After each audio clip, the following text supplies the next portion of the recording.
não se atrasar. Vou começar pelo último item, que seriam os enfoques, tá? Até entrar mais alguém para a gente aprovar logo a nossa ata, para poder mandar para publicação. Então, nos enfoques, nós temos aí a publicação de 2 deliberações nossa, que foi uma da validação das nossas reuniões virtuais, então, saiu no dia 16, eu já postei lá no grupo. E a nossa outra deliberação sobre o nosso calendário de reuniões. Então, já está tudo publicado, eu já postei no grupo. Outra coisa sobre os informes que eu queria falar é sobre a coordenadoria que foi criada, né? Coordenadoria de Doenças Raras. Foi criada, já está publicada na nossa estrutura de governo. E ontem eu conversei um pouco com o subsecretário, Tiago, onde está vinculado o nosso comitê. Eu perguntei a ele se o comitê ficaria vinculado à coordenadoria, se ele está dentro dessa estrutura, porque o comitê está na secretaria dele como estrutura. Ele disse que eles ainda não resolveram. Ainda não pode me dar essa resposta.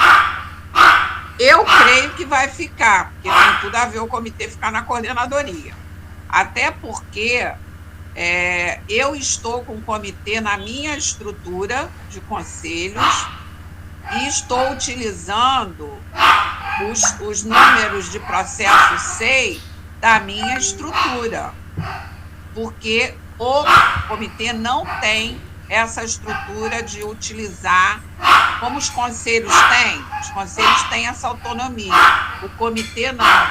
Quando se fazia documento, ia lá pela subsecretaria do Tiago, saía tudo por lá.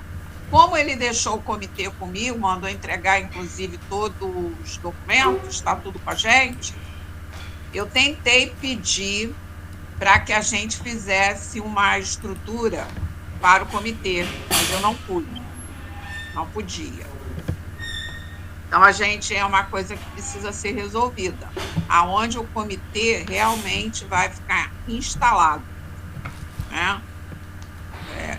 Eu posso continuar membro do comitê, mas ele tem que ter a sua estrutura de instalação administrativa, certo? Então, isso é um outro enfoque que eu queria passar para vocês. Mas é uma boa notícia que se criou a coordenação, né? Isso foi bom, o secretário anunciou lá em Brasília e foi criado. A questão de... quando a gente for falar de avaliação do seminário, mas eu quero aqui trazer também... A Antília está falando. Pediu para pedir desculpas. Antília, seu som não está saindo. Antília, não está saindo. Mas eu ainda estou falando, gente. Peraí, deixa eu encerrar aqui. O secretário pediu desculpas, né? Porque ele teve um problema de conexão no dia do nosso seminário. Então, pedir desculpas aí a todos vocês, tá bom? Eu acho que agora já deu quórum, né? Hein, ô Fátima? Sim, já deu sim. Já deu, né? Aí a Antília queria falar. Cadê a Antília? Vamos aprovar a ata, porque a Antília já avisou que ela não pode ficar até o final. Certo?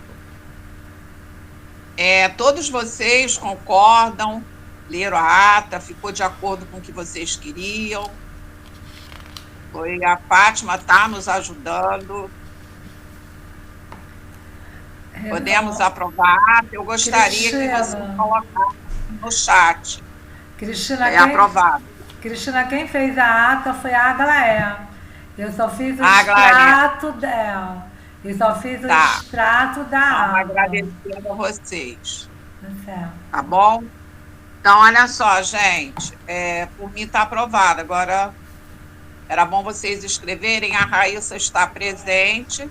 A Raíssa vai fazer a nossa ata, tá?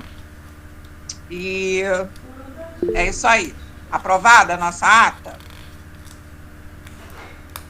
Então, vou passar para outro ponto. Outro ponto nosso é a avaliação do nosso seminário. Fazer uma pergunta, Cristina. Desculpa, eu liguei agora no celular, só para a gente não perder com seus informes, contar quais as implicações, né, assim, para o comitê da questão da coordenadoria de doenças raras. Entendeu? Qual é uma função? Antília, está picotando a sua fala. Não entendi.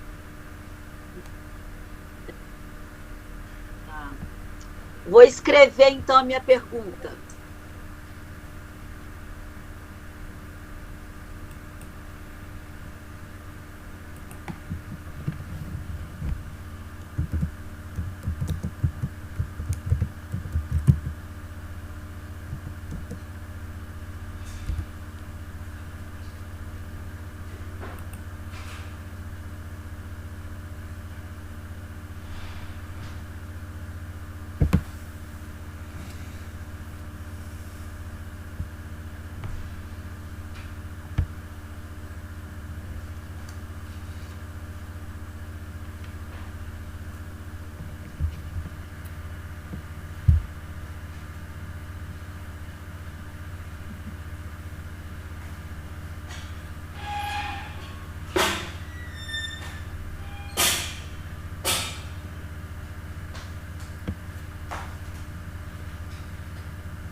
Cristina.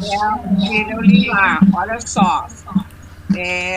Primeiro, eu não sei, estou dizendo para você, porque eu vi no Diário Oficial e ouvi o secretário falar em Brasília. Então, quando eles criam um órgão, dentro do regimento vai dizer qual é a função deles. Porque a Subsecretaria de Direitos Humanos ela tem muitas superintendências, tem várias coordenações, aonde os comitês estão vinculados. Só os conselhos é que têm um órgão vinculado direto ao gabinete do secretário. Tá? Por isso que eu fiz a pergunta ao secretário, ao subsecretário, se o comitê iria para lá. O certo é ir. Administrativamente, ele tem que ficar nessa coordenadoria, para que essa coordenadoria dê o suporte administrativo. Porque uma coisa é eu ser membro do comitê, outra coisa é o comitê ficar na minha estrutura, porque ele não está lá, a não ser que o governo tivesse feito a estrutura e ter colocado ele lá. Aí sim, estava legalmente lá. Então, ele está lá comigo, mas ele precisa ter essa vida própria, que foi isso aí, eu achei excelente, por conta da parte administrativa. Lembra que no início eu falei para vocês que eu tive muita dificuldade com documentos, entendeu? Agora, ele indo para lá, ele vai com todos esses documentos, porque a gente procura, inclusive, imprimir esses documentos, mantê-los arquivados, porque a gente não recebeu praticamente nada. É isso. Deu para esclarecer um pouco, porque nem eu sei, tá, Antília? Vou procurar saber. Mas nem ele sabia ainda. Respondi? Antília? Respondeu sim, a Antília está fazendo tinindo aqui no vídeo. Tá. Deixa eu te fazer uma pergunta, Cristina, aproveitar, boa tarde a todos. A gente já tem um nome para essa coordenadoria? Eu acho que ela saiu, tem um nome sim, bem grandinho. Não, Ela nome saiu da com pessoa. coordenadoria Nome do com titular. essa cara. Eu Titular. acho, eu vou pedir para a Raíssa. Raíssa, por gentileza, eu acho, não sei se saiu nesse dia 16, posta o diário oficial lá da estrutura, por favor, que saiu a nova estrutura da secretaria. A estrutura da secretaria já foi postada no grupo. A minha pergunta Então foi: tá lá. Está lá. quem é o coordenador de doenças? Ainda não Não saiu, existe. doutor Caio, ainda Isso não aí saiu. são pessoas, Obrigado, olha Raíssa. só. Era essa a pergunta que eu queria a equipe, resposta. Muito obrigado. gente, é um órgão novo. A equipe não está formada. Vai ter eu não sei qual é a estrutura que eles vão criar. Se vai ser um coordenador com 2 assistentes de coordenação, isso não saiu, tá bom?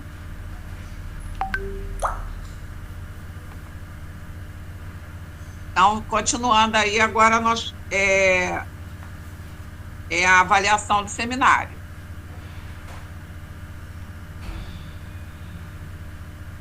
Gostaria que alguém se manifestasse para falar sobre essa avaliação. Fátima.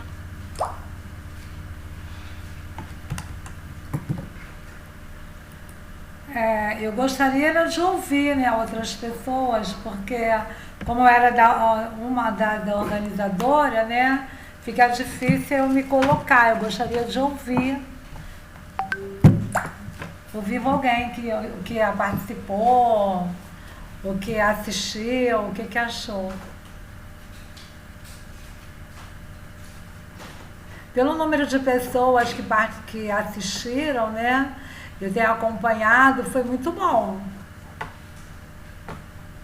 Agora eu gostaria de ouvir alguém que tivesse realmente acompanhou, o que achou.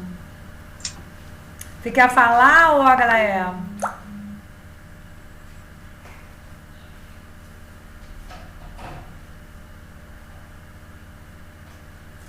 Olha, já colocaram aqui, olha.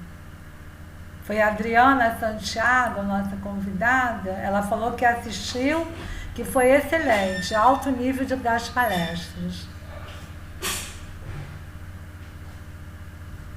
Oi, boa tarde. Boa tarde. Estão me ouvindo? Não sei se minha conexão tá boa. Tá sim, Carla, pode falar. Ah, tá. Então, eu assisti do início ao fim. Sim. Eu achei que foi bem informativo, acho que foi falado tudo que o comitê, né, tem a oferecer ao trabalho. Eu acho que as informações foram bem aproveitosas e pelo que eu vi dos comentários, assim, Sim. foi só elogios. Pelo menos assim, da minha parte, só elogio também. Eu gostei de todas as informações passadas. Mais alguém gostaria de se colocar?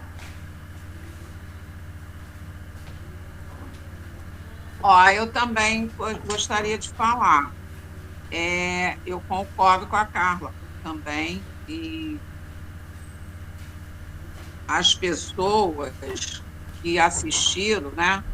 Eu achei que foi assim também. Eu que fiquei assistindo depois, foi de um alto nível, foi muito esclarecedor, foi assim excelente. Inclusive, eu acho que a gente deveria fazer mais seminários, com mais encontros, foi muito informativo, mas que a gente agora, pensasse nesse seminário direcionado a alguns segmentos, tipo professores, né, o pessoal da área da saúde, acho que seria importante, mas está de parabéns os palestrantes, foi muito excelente. Tá?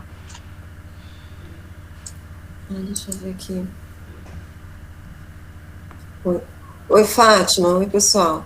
Eu acompanhei tudo, você sabe, eu sou fã, adorei, e como mãe também, eu achei que as palestras dos médicos foram muito humanizadas, não é aquela coisa simplesmente de falar das doenças em si. E foi o meu elogio que eu fiz, porque muitas vezes é muito simples, é técnico, né, falar da doença, mas pensar na questão social da família, pensar num todo. Então, eu acho que a diferença desse seminário para as palestras foi essa. Eu achei que principalmente os médicos, muito pelo contrário, assim, eles olharam para uma questão que muitas vezes, eu acho que dentro da consulta eles até falam, mas quando eles estão fazendo essas palestras, esses seminários, eles não fazem isso. E eu me senti extremamente contemplada quando ele falou todas as médicas, assim, falaram da questão social, né, o mais adiante, não só da questão médica. De parabéns. Eu particularmente, eu falei, escrevi lá, tá de parabéns, de verdade. E eu acho, concordo, não esperar só uma data específica para falar. Eu acho que o assunto é tão mais abrangente, né, para os pais e assim, os profissionais que estão envolvidos, poder ter essa chance também de tentar pensar junto, né, eu adorei, eu concordo. Conte comigo, se precisar. Tá? Obrigada, Érica. Oi, gente, vou falar aqui um pouquinho. Eu não tive, infelizmente, eu não estava me sentindo bem na ocasião, eu não pude assistir como eu gostaria. Mas eu já soube que foi excelente, ouvi várias pessoas falando, e eu concordo totalmente com o que a Érica e a Cristina acabaram de falar, que era até o que eu ia dizer, é assim, de alguma forma, continuar com esses seminários, ainda que seja para um segmento específico, ou ampliando, colocando a voz dos pacientes, falando das suas patologias, trazendo um pouco da sua realidade, do que a gente vive, né? Que é uma realidade tão difícil e tão pouco escutada, né? Então, se a gente... Então, minha ideia é só essa, assim, primeiro, parabenizar a todos, quanto mais a gente falar de doenças raras, melhor, e que a gente possa sempre replicar essas ações, né? Seja através de seminários, seja através de qualquer ação que, de alguma forma, continue contemplando, divulgando, difundindo informações sobre as doenças raras. Parabéns a todos os envolvidos, viu? Aqui hoje, né, nessa plateia, tem pessoas que não fazem parte, né, do cotidiano aqui do nosso comitê. Elas poderiam se apresentar, né? A Paty e a Adriana. Oi, eu posso me apresentar, prazer. Claro. Eu sou Patrícia Serrão e eu sou representante da Síndrome de Ehlers-Danlos no Brasil, no Rio de Janeiro, perdão. Eu faço parte de um comitê que a gente é um colegiado que toma as decisões do Brasil. Então, eu sou uma das representantes do colegiado da Síndrome de Ehlers-Danlos do Brasil. A Síndrome de Ehlers-Danlos, para quem não conhece, é uma alteração no colágeno que causa defeito, assim, no corpo inteiro, porque o colágeno é a cola que gruda no nosso corpo, né? Então, a gente pode ter defeitos. Frouxidão ligamentar é o mais comum, tanto que antigamente se falava da SED como síndrome do homem elástico, o que é uma coisa extremamente preconceituosa, a gente acaba sendo muito julgado por conta disso. Todo doente raro, né? A gente acaba sendo muito julgado por conta de um monte de coisa.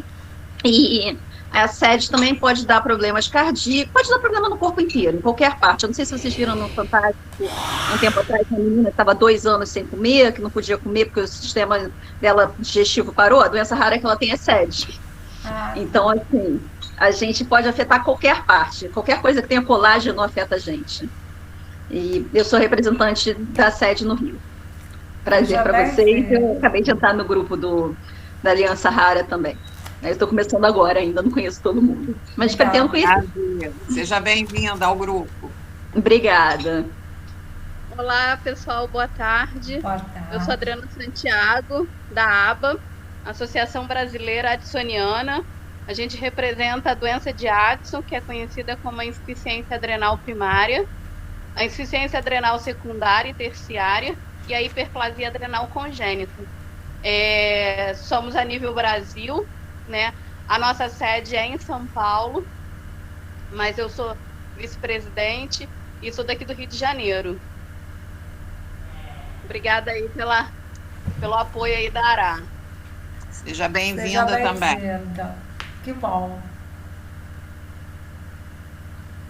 Mais alguém vai falar sobre o seminário? Encerramos sobre questão do seminário? Cristina, só dá boa tarde para todo mundo que eu entrei agora, Joyce. Tá bom, Joyce. Vou fechar o microfone aqui, tá? A nossa outra pauta é o centro de referência, sobre aquele processo que nós ficamos de tentar ajudar, né? Identificar onde o processo estava e ver como é que a gente podia fazer com que ele tramitasse. A Clara chegou a ver alguma coisa, realmente o processo está na Secretaria de Saúde, né? Hoje a Fátima me passou todo o trâmite dele, mas ele continua no município.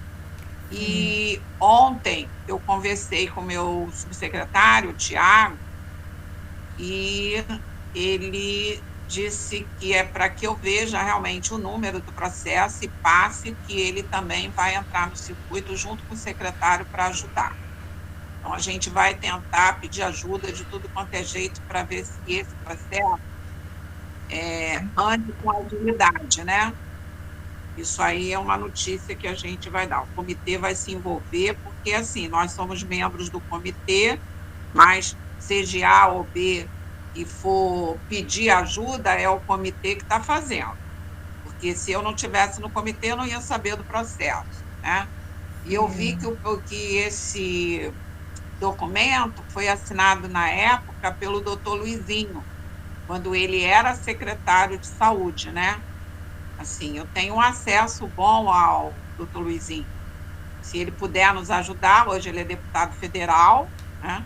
Mas, a princípio, eu vou deixar o nosso secretário tentar, para não envolver questões políticas. Se precisar das questões políticas, aí a gente tem que envolver.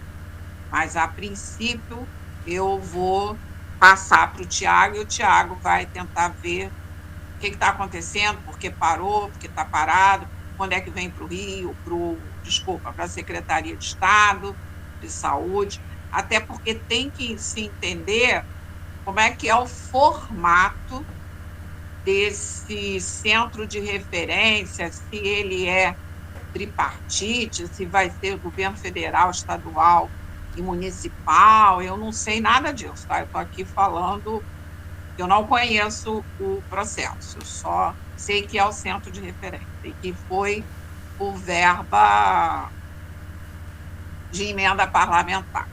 Alguém gostaria de falar alguma coisa? Tem mais algum informe? Não. Do centro de referência?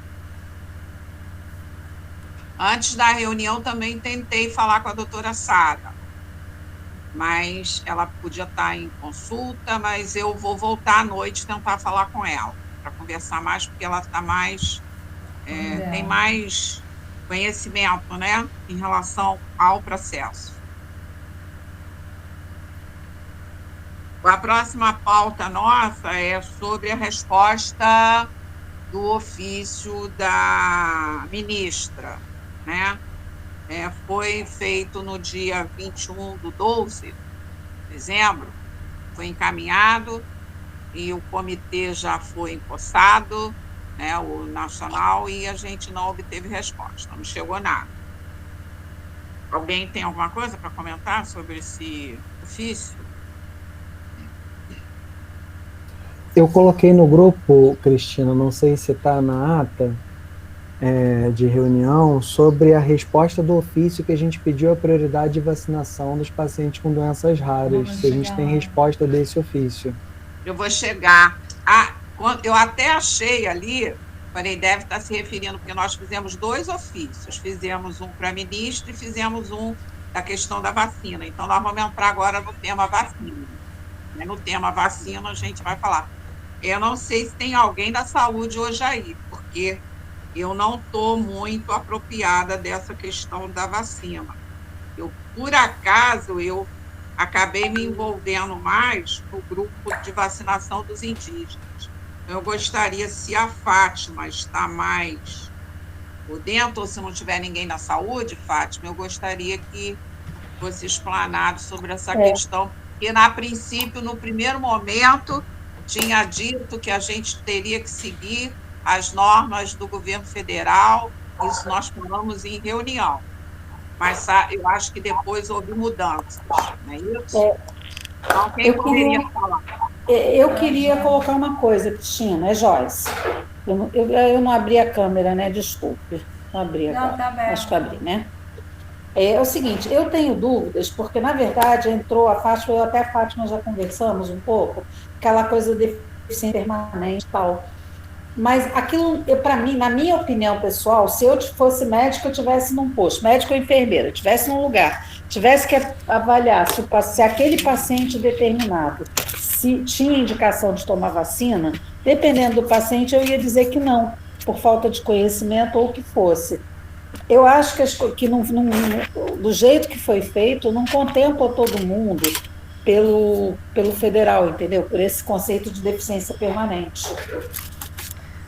Então, isso é uma dúvida pessoal, tá? Até como médica e como pessoa. Eu tenho dúvida do que isso contempla exatamente. E eu queria que você, por exemplo, a Fátima, que é da associação, o que a gente pode chamar de deficiência permanente? Se a pessoa tem deficiência permanente, mas não tem um aspecto de deficiência permanente, e a gente sabe que no caso das doenças raras tem isso, e pode ter comprometimento pulmonar mesmo assim. Pode ter outros comprometimentos. Então, isso é uma preocupação pessoal muito grande, tá? Que eu queria levantar, acho que para todo mundo, sei lá, de repente vocês têm uma ideia melhor do que eu tenho da coisa.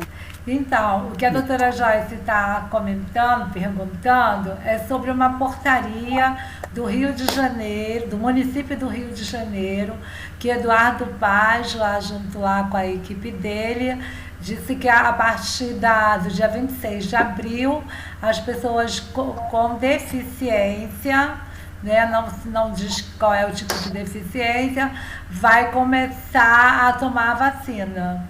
É sobre esse assunto que ela está falando, se referindo. Só que a gente, isso como ela falou, né? A gente não sabe que tipo de deficiência. Basta ser cadeirante. É isso. E eu não sei se o Caio... eu posso explicar... tá. Isso é pra tá.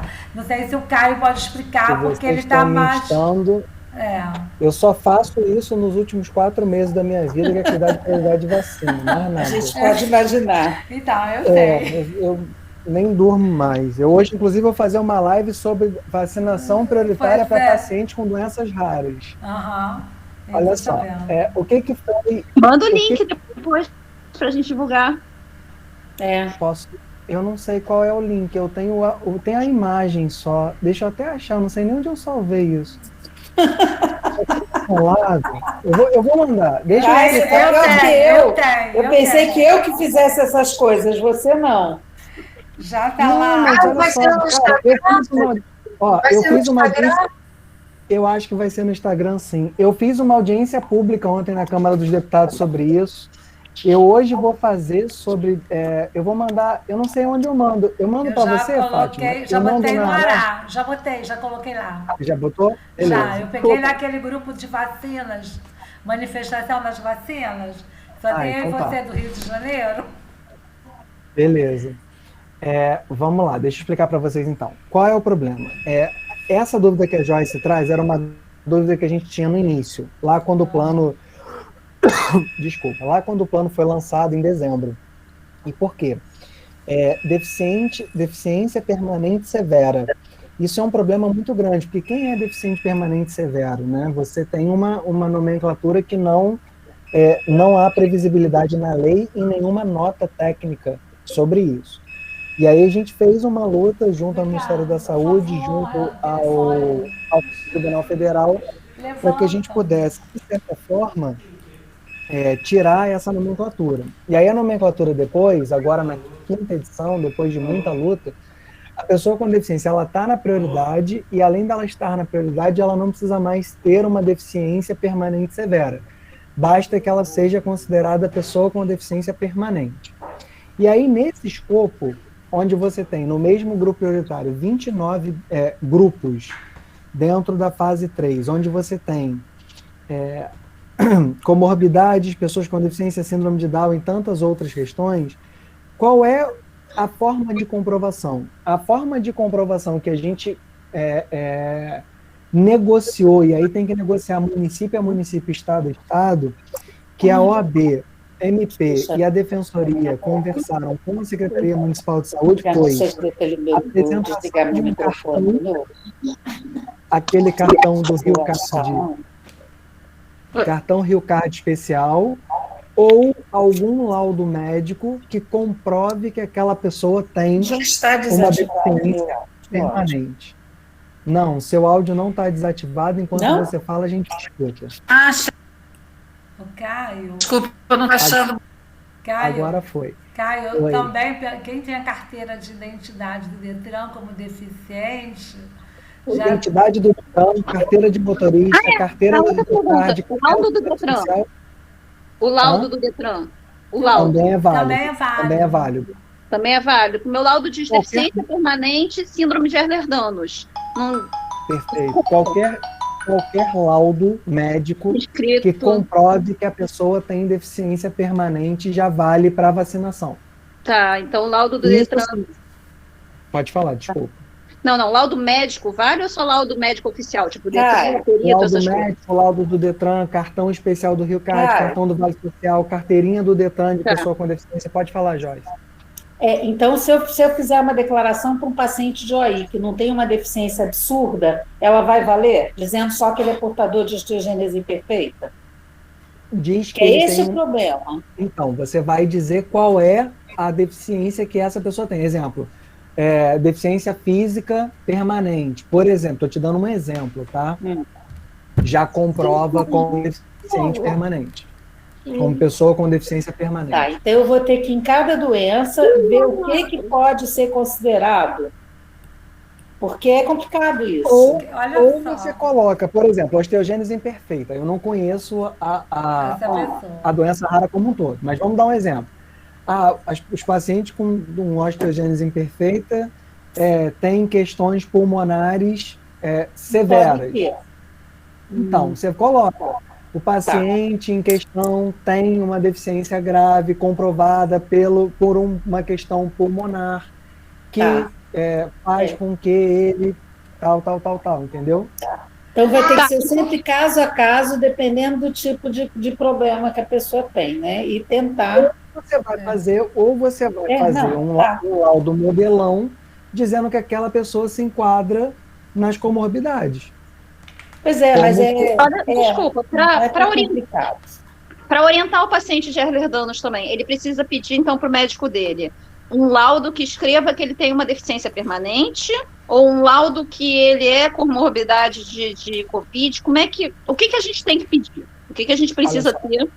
Porque, assim, nem todo mundo tem carteira, que nem eu, do Detran, essas coisas.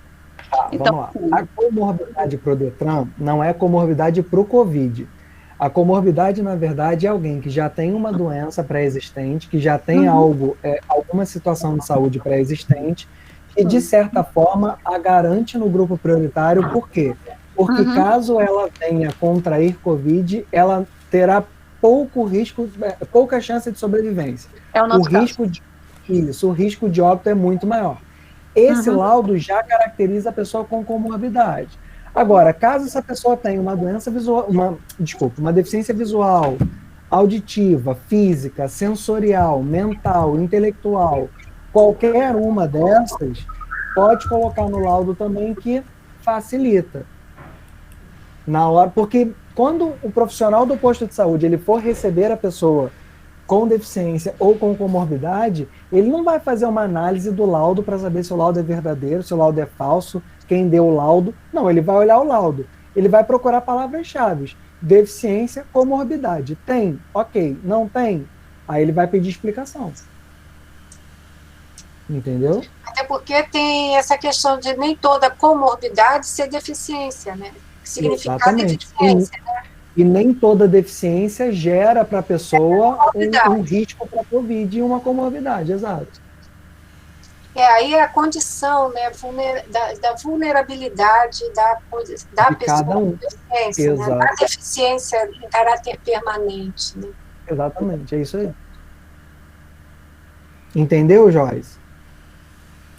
Ou faz um com comorbidade geral, apresenta Pois é. comorbidade tal, e por conta disso precisa da vacinação prioritária, ou classifica essa pessoa como uma pessoa com deficiência. Pois é, vai ser complicado isso, é o que eu pensava, vai ser difícil, porque eles estão dizendo que vão marcar em cima, e assim, o que a gente entende que a pessoa tem indicação, muitas vezes não está contemplado nas comorbidades, né? Gostaria que estivesse, mas na prática não está.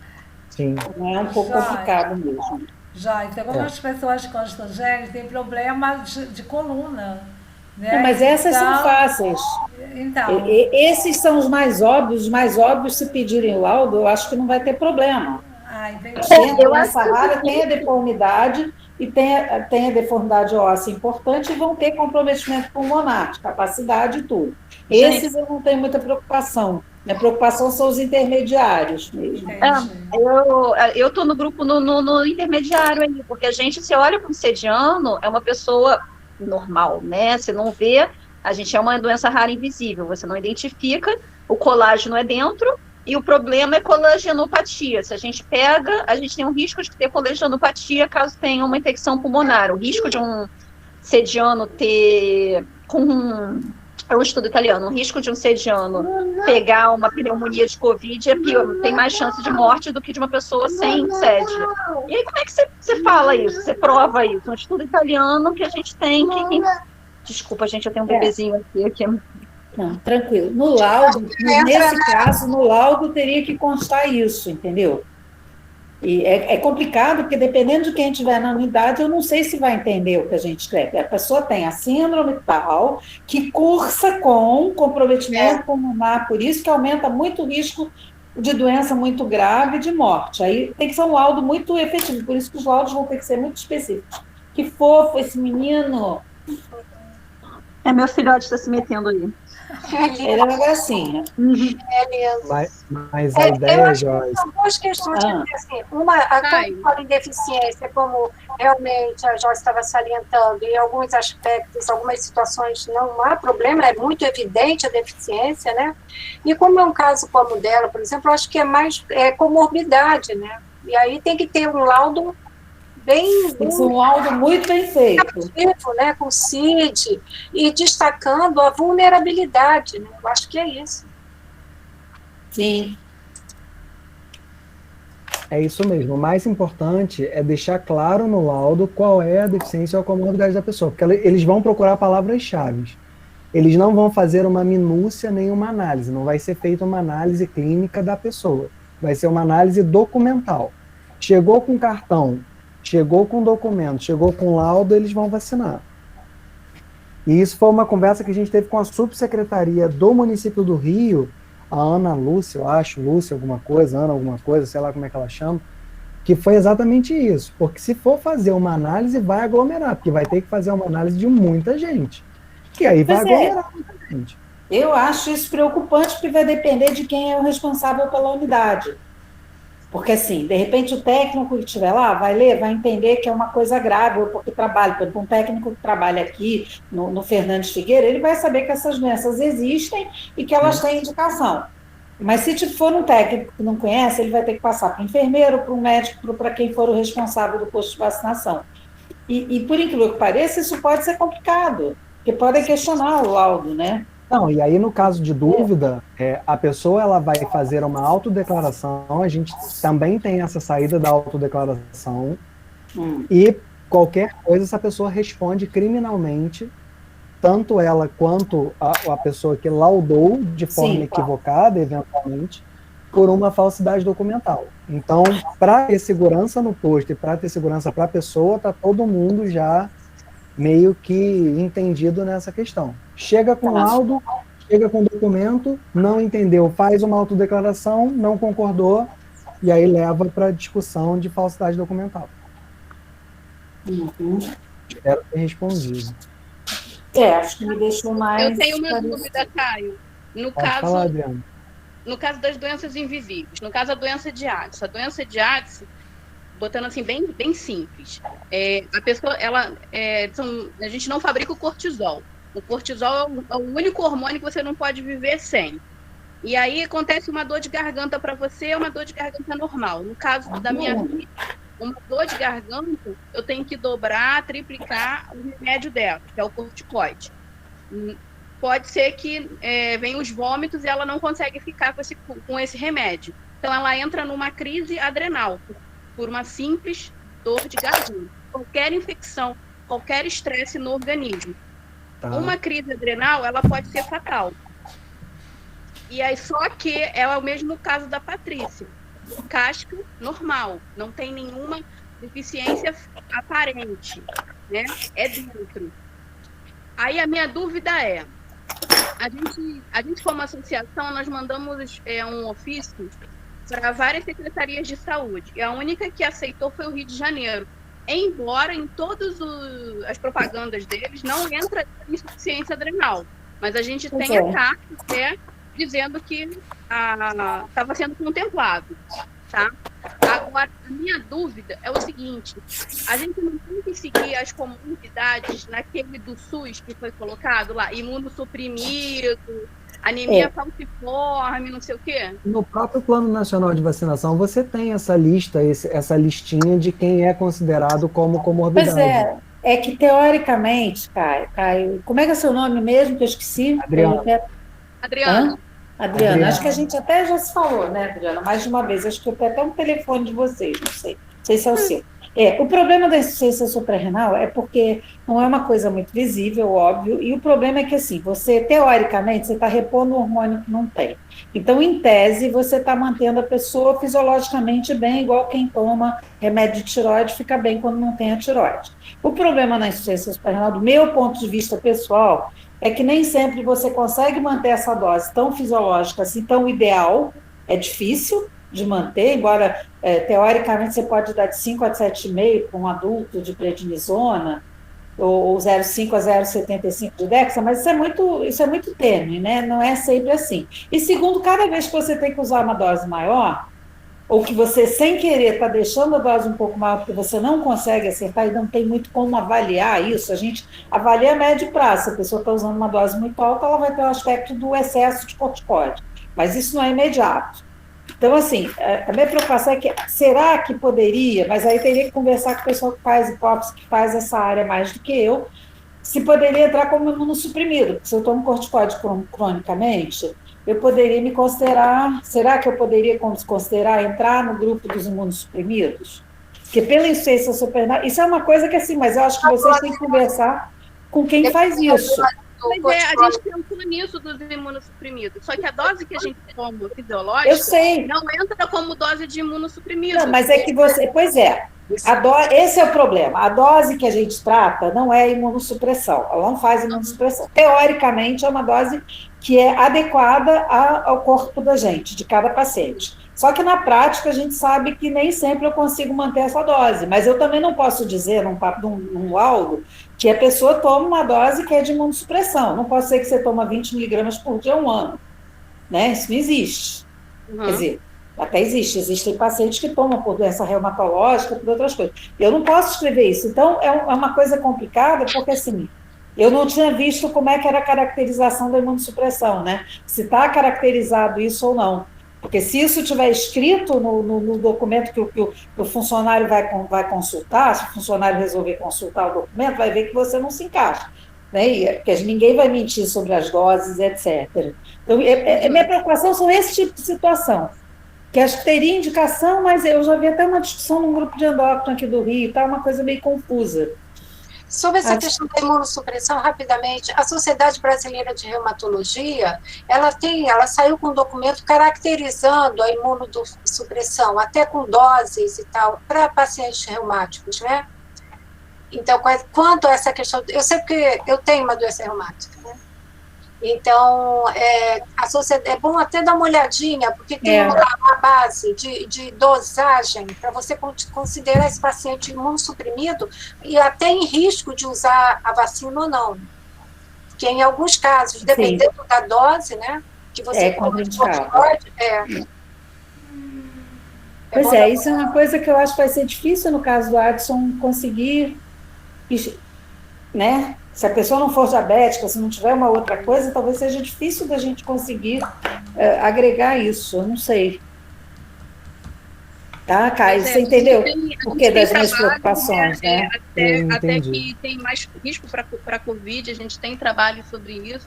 A gente viu na prática, né, pessoas que realmente se foram por conta do Covid, pessoas que ficaram gravemente internados e médico ligando porque não sabia tratar a insuficiência adrenal, né? Então ligava para a gente sabe.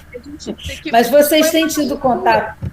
Vocês têm tido contato com o pessoal, assim, aqui no Rio seria talvez com a Mônica Gadelha, acho que a Alice Violante, não sei. Com o pessoal que trata mais diretamente essas coisas, porque eles poderiam fazer um modelo com base na literatura. É porque eu quase não atendo, aqui no IED eu não faço essa área, eu posso atender eventualmente para dar uma receita, mas não é o que eu faço de fato. Eu trabalho mais com osso. Então, assim, mas eu sei que é uma limitação que a gente tem de como fazer isso. Acho que tinha que tentar... Olha só, pelo Plano Nacional de Imunização, os indivíduos imunossuprimidos são esses que eu coloquei no chat. Indivíduos transplantados, ou pessoas vivendo com HIV e CD4, ou doenças reumáticas imunomediadas sistêmicas em atividade e em uso de dose de prednisona ou equivalente, ou recebendo pulsoterapia com corticoide e ou ciclofosfamida, demais indivíduos em uso de imunossupressores ou com imunodeficiências primárias, pacientes oncológicos que realizarem tratamento quimioterápico ou radioterápico nos últimos 6 meses, neoplasias hematológicas. Essas são as pessoas consideradas no grupo dos imunossuprimidos. Exatamente, perfeito, claro, Caio, você tem trazido isso, é o que tem sido, que depende, você vê que depende, inclusive, da dose do corticoide. Sim. Eu vou dar uma opinião, assim, como, assim, só tentando ajudar realmente. Eu acho que, assim, a gente está tendo uma dificuldade muito grande com o Plano Nacional de Imunização, por várias situações, mas uma delas é em relação às morbidades, às comorbidades, é que nem todas estão ali alencadas. Eu acho que um bom laudo, fundamentando a vulnerabilidade que a condição traz, é pelo menos legítimo. Digamos que não funcione, mas é totalmente legítimo, é totalmente fundamentado, porque você tem uma patologia que te traz uma vulnerabilidade ao Covid-19 que te coloca em risco. Então, isso é muito legítimo. Então, acho que, mesmo que você, digamos, tenha algum problema lá na fila, você vai estar com um documento que te dá uma base, entende? Para reivindicar alguma coisa, uma base muito legítima. Porque essa relação de morbidade e comorbidades, ela está muito, muito limitada. E as pessoas estão, como você, outras pessoas com outras patologias, com dificuldades enormes. No campo das deficiências, a gente tem deficiência que não é tão, como a Ana estava falando, às vezes não é tão visível, já está difícil. Então, acho que um laudo mostrando que a sua patologia te dá uma vulnerabilidade para o Covid-19, eu acho que ajudaria. Pode ser uma porta de entrada. Não sei se eu estou falando besteira, cara, eu falei besteira? Não, tá correto. O laudo vai ser fundamental, até porque a pessoa que está na clínica ou no espaço de saúde, ela não vai fazer uma análise aprofundada, ela vai olhar o laudo, tem comorbidade, tem deficiência, acabou. Não tem discussão. Agora, se eventualmente houver uma fraude ao documento, uma falsidade documental, algo do tipo, aí tem uma resposta judiciária depois, com uma delegacia de polícia, encaminhamento, etc. Mas aí é aquela coisa, se a pessoa efetivamente tem aquela doença rara, se ela efetivamente tem aquela deficiência, não há por que não procurar os serviços de saúde para vacinação agora nessa fase. Porque isso foi muito conversado com a subsecretaria de saúde do município, de imunologia, que eles chamam, né?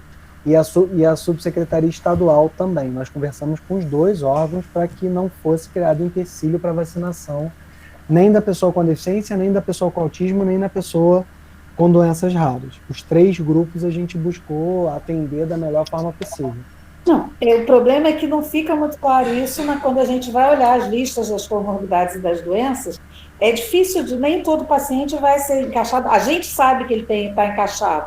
Assim, a gente que lida com isso, até você, cara, você não é médico, mas você não é enfermeiro, mas você lida com um monte de pacientes de doença rara. Acho que você entende isso. O pessoal das associações, é claro que entende, mas nem todo funcionário, até da saúde, vai saber. Porque tem funcionário da saúde que nunca viu doença rara, o que é normal. Né? É rara, né? E tem isso, tem o aspecto físico, nem sempre é específico. Sim. De alguma coisa. E a gente sabe isso. Desculpa. E aquela doença em especial pode ter, apesar de não ter nenhum aspecto assim, pode ter uma vulnerabilidade maior. Que nem na própria osteogênese, mesmo na pessoa que não tem uma deformidade. A que tem a deformidade de coluna muito grande, é fácil, porque ela tem uma restrição pulmonar grave. Então, qualquer laudo eu já consigo colocar. Mas no que não tem, ele pode ter alteração de válvula cardíaca e de capacidade pulmonar também por causa do colágeno, porque tem colágeno no pulmão. E aí, como é que eu vou explicar isso se essa pessoa não tem nenhum aspecto?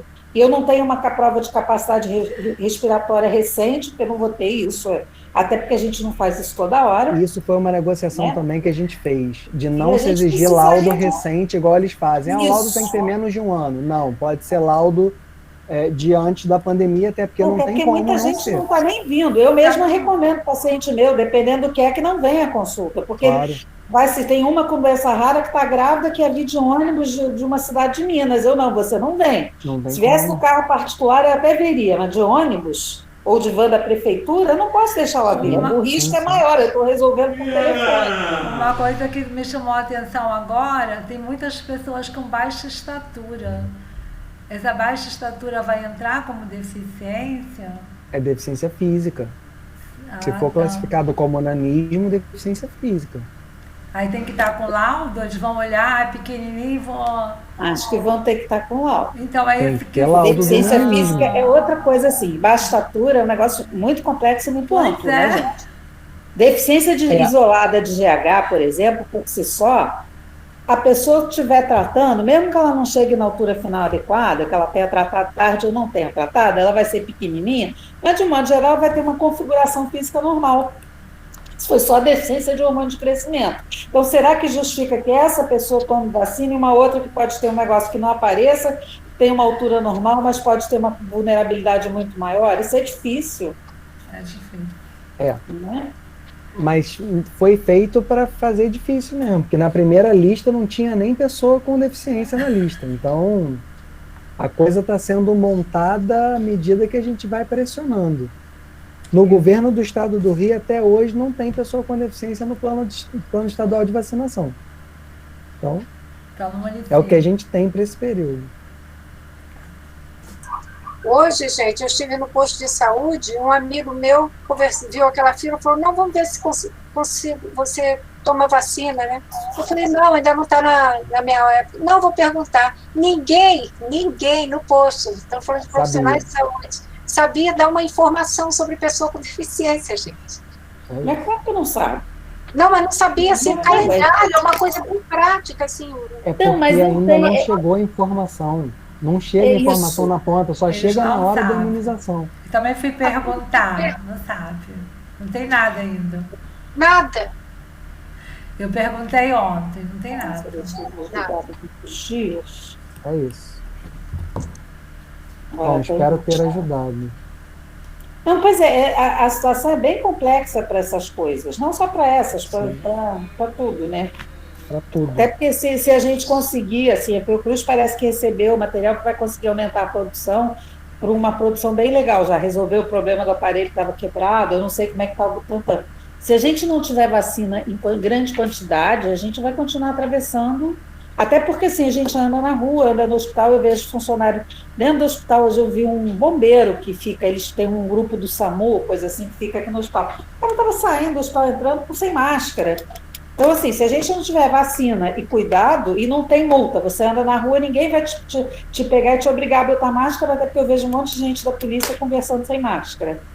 Não sei, eu sempre confundo as polícias. Esses que andam normalmente na rua, que andam naquele carro, eu vejo eles param para conversar sem máscara. Aí fica difícil, como é que você vai obrigar? Então, quando eu peço para alguém botar máscara porque eu vou entrar em algum lugar, a pessoa ainda briga comigo.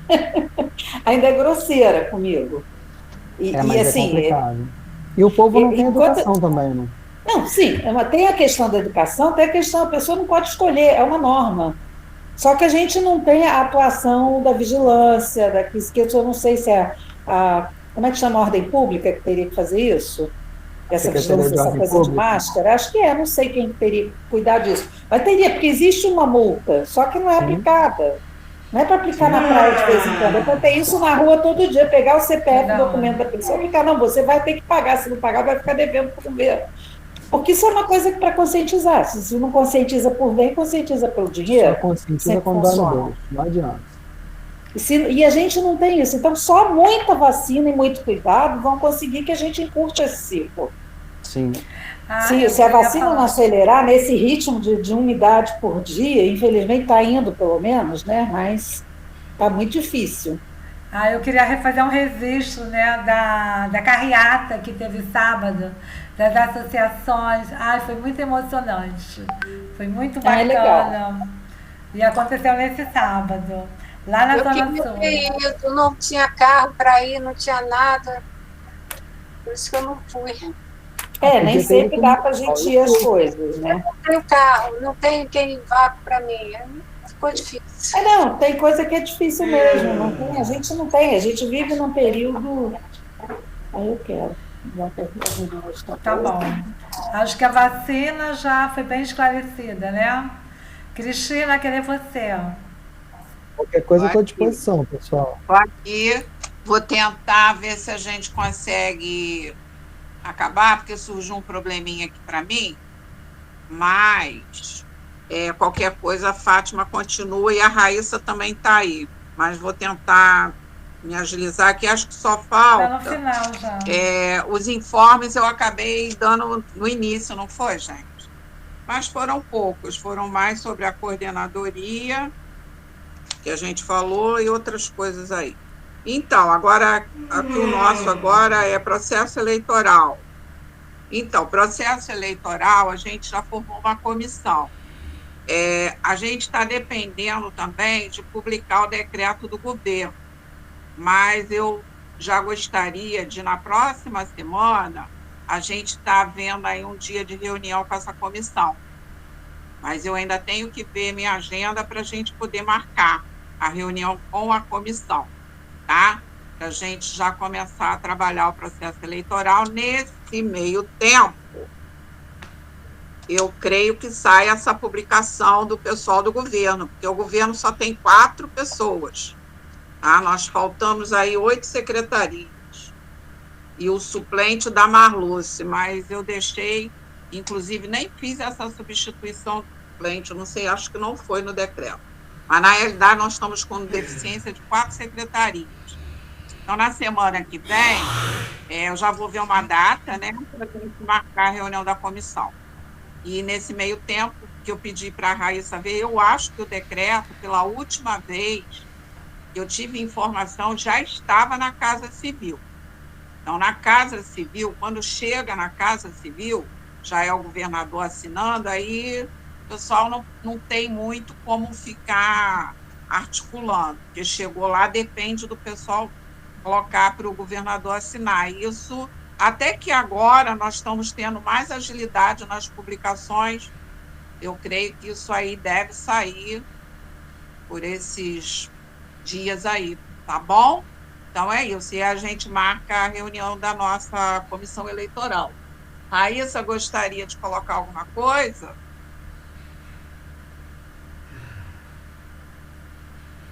Cadê Raíssa? Tá tudo... Tá aí, ó. E a convocatória tem que ser feita pelo governo, né, gente? Estou aqui. É o que tá lá no nosso decreto de criação, lá no artigo 3º. Quem convoca é o governo. Mas, lembra que quando eu conversei, já está pronto o documento, A gente vai passar pela comissão para a gente dar uma olhada. Se a gente quiser mexer, como na realidade é uma eleição da sociedade civil, e a gente só tem que tomar o cuidado, é isso que eu vou voltar, porque eu já nem lembro. Eu lembro que acho que só estava governo na comissão. Não pode ter sociedade civil que vá concorrer. Se tiver alguém que não vá concorrer, até pode ficar, porque é importante, ajuda, né? Mas se não tiver, tem que ficar, por exemplo, se todos forem concorrer, aí a gente não pode ter pessoas da sociedade civil na comissão. Por quê? Aquilo que eu já até expliquei. Se houvesse um fórum, o fórum tomaria iniciativa, iria tudo para o fórum, como tem os conselhos, né? Mas é isso, semana que vem, vamos ver uma data aí para a gente já começar a falar sobre esse processo eleitoral, tá? Ver os documentos, tá certo? Mais alguma coisa?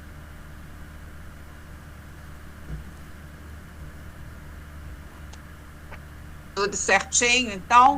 Gente, a gente pode encerrar? Eu acho que vocês estavam falando sobre vacina, vou falar rapidinho, né? Que eu vou sair. Os indígenas também tiveram uma série de problemas, os indígenas urbanos, né?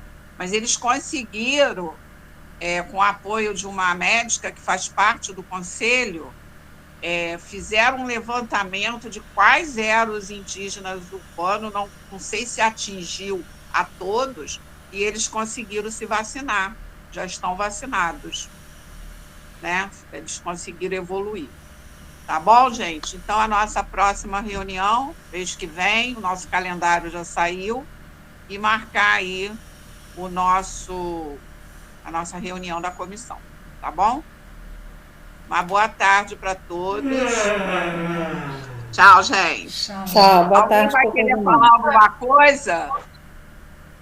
Então, encerramos a nossa reunião. Uma boa tarde. Tchau, pessoal. Boa tarde. Trabalho a todos. Boa tarde. Tchau. Tchau, boa tarde.